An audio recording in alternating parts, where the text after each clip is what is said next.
नमस्कार वाला मित्रों, अमारी चेनल में आपनु हार्दिक स्वागत है। मित्रों, आजना विडियो में आपणे गुजरात में आवेला पुरातन स्थल जे सिंधु खीण सभ्यतानुं अति महत्वनुं स्थल छे धोळावीरा, तेना विशेना मोस्ट इम्पोर्टेंट 25 MCQ प्रश्नों आजे अमे तमारा माटे लईने आव्या छीए। मित्रों, धोळावीरा एवुं स्थळ छे के जेना विशे दरेक स्पर्धात्मक परीक्षाओमां एकादो प्रश्न पूछातो होय छे। माटे मित्रों, आजना विडियोमां जे प्रश्नों लेवामां आव्या छे धोळावीरा सिंधु खीण सभ्यताना स्थळ विशेना, ते अंत सुधी जोवानुं भूलता नहीं। चालो मित्रों, विडियोनी शरूआत करीए प्रश्न नंबर 1 थी।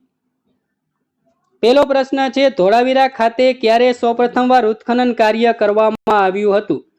तो मित्रों, जे धोळावीरा खाते सौप्रथमवार उत्खनन कार्य छे मित्रों, ते ईस्वीसन 1967-68 ना गाळामां करवामां आव्युं हतुं। बीजो प्रश्न, ईस्वीसन 1967-68 में कोना द्वारा धोळावीरा खाते उत्खनन करवामां आव्युं हतुं? तो मित्रों, जे ईस्वीसन 1967-68 में सौप्रथम धोळावीरा खाते उत्खनन करवामां आव्युं ते JP जोशी द्वारा करवामां आव्युं हतुं। खास मित्रों ध्यानमां राखजो।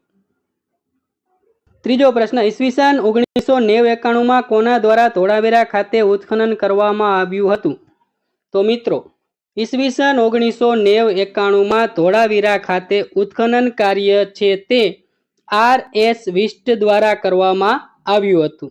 खास मित्रों ध्यानमां राखजो, 1990-91 पूछे तो आपणे याद राखवानुं छे RS विस्ट, अने 1967-68 पूछे मित्रों तो आपणे नाम याद राखीशुं JP जोशी। खास मित्रों ध्यानमां राखजो। चौथो प्रश्न मित्रों जोईए, कया इतिहासकारे धोळावीराने सौथी सुंदर, सौथी सुव्यवस्थित, सौथी प्राचीन अने सौथी मोटुं नगर कह्युं छे?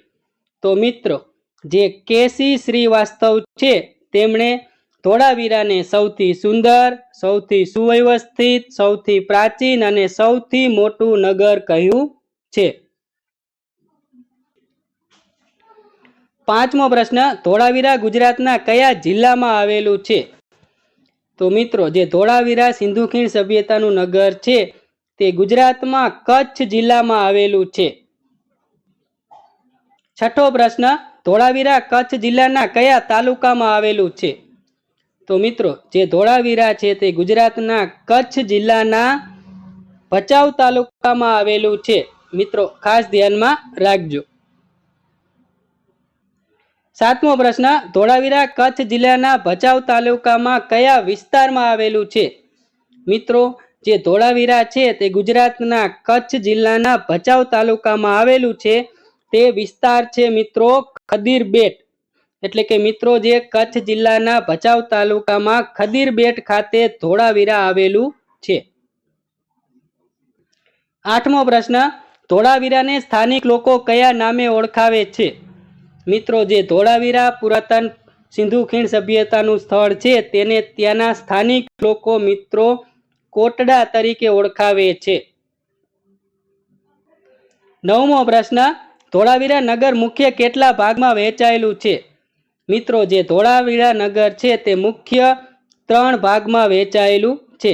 સિંધુ ખીણ સભ્યતાના જેટલા નગર મળ્યા તે બધા જ નગરો 2 મુખ્ય ભાગમાં વહેંચાયેલા છે, પણ ધોળાવીરા નગર એક જ એવું સ્થળ છે કે જે 3 ભાગમાં વહેંચાયેલું છે। 10મો પ્રશ્ન, ધોળાવીરાની નગર રચનામાં મુખ્ય 3 ભાગ કયા હતા? તો મિત્રો જે ધોળાવીરા નગર રચનાના મુખ્ય 3 ભાગો પાડવામાં આવ્યા છે તેમાં ગઢ, મધ્યનગર અને નીચલું નગરનો સમાવેશ થાય છે।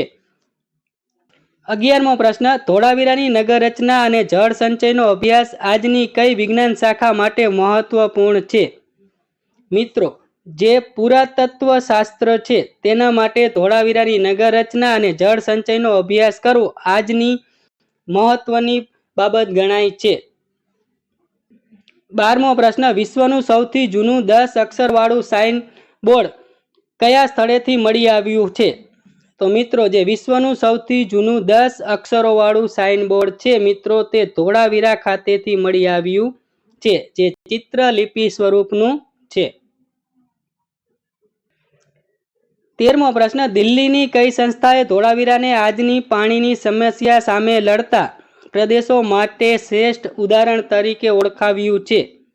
તો મિત્રો જે દિલ્હીની centre for science and environment નામની જે સંસ્થા છે તેણે આજના જે પાણીની સમસ્યા સામે લડતા પ્રદેશો છે તેના માટે ધોળાવીરાને શ્રેષ્ઠ ઉદાહરણ તરીકે ઓળખાવ્યું છે.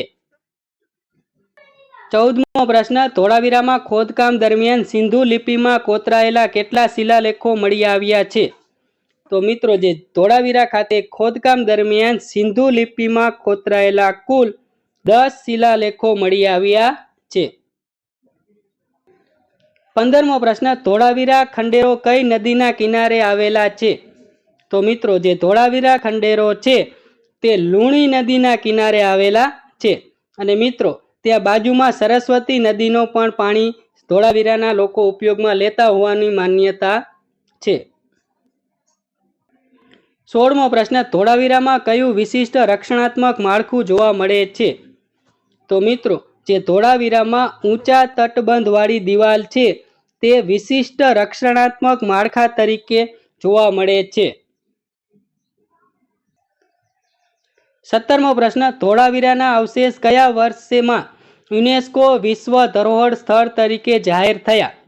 મિત્રો જે ધોળાવીરા પુરાતન સ્થળ છે તેને યુનેસ્કો દ્વારા વિશ્વ ધરોહર સ્થળ એટલે કે વર્લ્ડ હેરિટેજ સાઇટનો દરજ્જો મિત્રો ઈસવીસન 2021માં આપવામાં આવ્યો છે. ખાસ મિત્રો ધ્યાનમાં રાખજો. 18મો પ્રશ્ન, ધોળાવીરામાં કઈ સામગ્રીના મકાન જોવા મળે છે? તો મિત્રો જે ધોળાવીરા છે તેમાં પથ્થરમાંથી બનાવેલા મકાનો જોવા મળે છે. 19મો પ્રશ્ન, ધોળાવીરાની વિશિષ્ટતાઓમાં શાનો સમાવેશ થાય છે? મિત્રો જે વિશાળ જળ સંગ્રહ વ્યવસ્થા છે મિત્રો તેનો ધોળાવીરાની વિશેષતાઓમાં સમાવેશ કરવામાં આવ્યો છે. 20મો પ્રશ્ન, ધોળાવીરાની અંદર મળેલા પુરાવા અનુસાર લોકો શામાં નિષ્ણાંત હતા? મિત્રો જે ધોળાવીરાની અંદર મળેલા પુરાવાને આધારે એવું માનવામાં આવે છે કે ધોળાવીરામાં વસતા લોકો તાંબા પિત્તળના ઓજારો બનાવવામાં નિષ્ણાંત હતા. 21મો પ્રશ્ન, ધોળાવીરાના રહેવાસીઓના મુખ્ય વ્યવસાયમાં શાનો સમાવેશ થાય છે? તો મિત્રો જે ધોળાવીરાના રહેવાસીઓનો મુખ્ય વ્યવસાય કૃષિ અને વેપાર માનવામાં આવે છે, ખેતી અને વેપાર. 22મો પ્રશ્ન, ધોળાવીરામાં મળેલા પુરાવા મુજબ કઈ વસ્તુ નથી મળી? તો મિત્રો જે ધોળાવીરામાં મળેલા પુરાવામાં મિત્રો લોખંડના હથિયારો મળ્યા નથી. ખાસ મિત્રો ધ્યાનમાં રાખજો. 23મો પ્રશ્ન, ધોળાવીરામાં વસવાટ કરનારા લોકો કોની પૂજા કરતા? મિત્રો જે ધોળાવીરામાં વસતા લોકો પ્રકૃતિના તત્વોની પૂજા કરતા હતા. 24મો પ્રશ્ન, ધોળાવીરામાંથી રમતગમત માટે શેની રચના કરવામાં આવી હતી? મિત્રો જે ધોળાવીરામાં રમતગમત માટેનું એક સ્ટેડિયમ બનાવવામાં આવ્યું હોવાના પુરાવો મળ્યા છે. મિત્રો આજનો છેલ્લો 25મો પ્રશ્ન, ધોળાવીરામાં મળી આવેલા કયા અવશેષો વિશ્વની પ્રાચીન અક્ષરમાળામાં સ્થાન પામ્યા છે? તો મિત્રો ધોળાવીરા ખાતે સિંધુ લિપિમાં લખાયેલા 10 શિલાલેખો મળી આવ્યા છે તે વિશ્વની પ્રાચીન અક્ષરમાળામાં સ્થાન પામ્યા છે. ચાલો મિત્રો આજના જે ધોળાવીરા પુરાતન સિંધુ સભ્યતાના સ્થળ વિશેના મોસ્ટ ઇમ્પોર્ટન્ટ પ્રશ્નો હતા તે પસંદ આવ્યા હોય તો વિડીયોને એક લાઇક આપી દેજો. અન્ય મિત્રોને આ પ્રશ્નો ઉપયોગી બને તે માટે વિડીયોને શેર કરવાનું ભૂલતા નહીં. અને હજુ સુધી જે મિત્રોએ અમારી ચેનલ સબસ્ક્રાઇબ ન કરી હોય તે આજે જ અમારી ચેનલને સબસ્ક્રાઇબ કરી લેજો. અમે તમારા માટે પરીક્ષાલક્ષી ઉપયોગી વિડીયો લાવતા રહીશું, માટે આજે જ અમારી સાથે જોડાઈ જજો. ચાલો મિત્રો ફરી મળીશું એક નવા જ વિડીયો સાથે. ત્યાં સુધી બધાને પરીક્ષા માટે બેસ્ટ ઓફ લક. પરીક્ષાની સારી એવી તૈયારી કરતા રહેજો. ચાલો મિત્રો ફરી મળીશું. જય હિન્દ, અસ્તુ, વંદે માતરમ.